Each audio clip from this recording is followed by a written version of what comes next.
An interesting recent review in that highly respected actors trade magazine The Stage of Voyage of the Damned, where they go on to say, David Tennant has really made the Doctor his own, banishing all memories of Christopher Eccleston's dreadful residency in the process, end quote.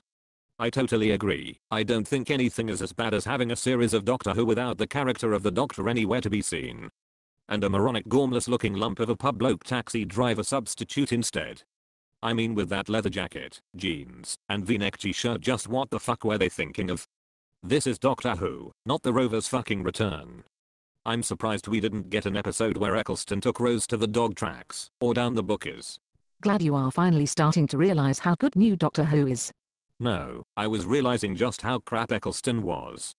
The Doctor's meant to be a Time Lord, a member of his own aristocracy, not a miner from down the fucking pit. Eccleston did have real gravitas and a doctorish quality. How the fuck can you have gravitas when you're delivering lines like, do you mind not farting, while I'm trying to save the world? I don't see how any of the other Doctor would have given those lines any more gravitas. 'Cause at least they would have looked like the Doctor, rather than like some oafish cunt. An alien Time Lord should not look like a Jaminale impersonator who's just walked out from the Bookers. Have changed me Jumper. I'm your biggest fan me Charlie boy. Since when did the Doctor inherit regional colloquialisms? He's meant to be a traveller for fuck's sake. Excuse me, there was McCoy's 7th Doctor. Really?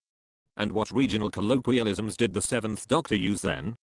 I don't remember him coming out with stuff like Ootsmon, or there's a moose loose about this oos.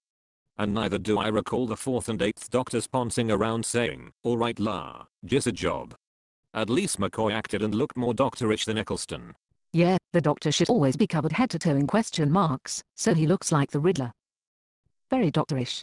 I'd say that is still considerably more doctorish in its eccentricity than looking like someone who just stepped out from Lab Brooks waffling on about their fucking chips.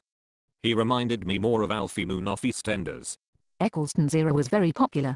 Is it right to refer to Eccleston's tenure as an era? He was playing Rose's gormless yokel assistant during those 3 months after all. I wonder when all of the comic strip stories of Eccleston will be bound together to sell as one collective graphic comic.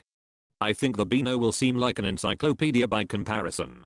Eccleston was a great Doctor, played extremely well. The fathead RTD just does not understand the concept and appeal of the Doctor at all. That's why he turned him into a common labourer. To judge it mainly on the basis of a leather jacket and jumper is to utterly misunderstand the role. But Tennant's costume was nowhere near as bad an abortion as Eccleston's. They'd learned their lesson by then from the previous completely clueless fucktards idea of how the Doctor should look, just to please stupid fanboys who were embarrassed about the public laughing at their hero's eccentric nature.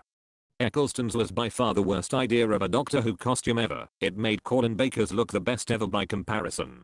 Colin Baker's costume was better than Eccleston's. Lol.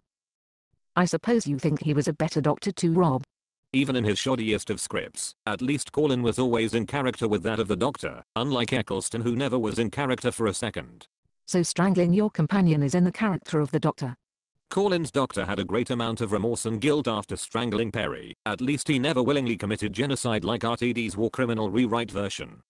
The Doctor is supposed to be that of a knowledgeable peacemaking eccentric scientist traveller, and not that of cunting Rambo. Eccleston had a popular appeal. Many women fancied him. Many more women fancy Paul McGann, who the jug-eared Eccleston stole the part from. You're seriously saying more women fancied McGann than Eccleston? And your source for this claim, please?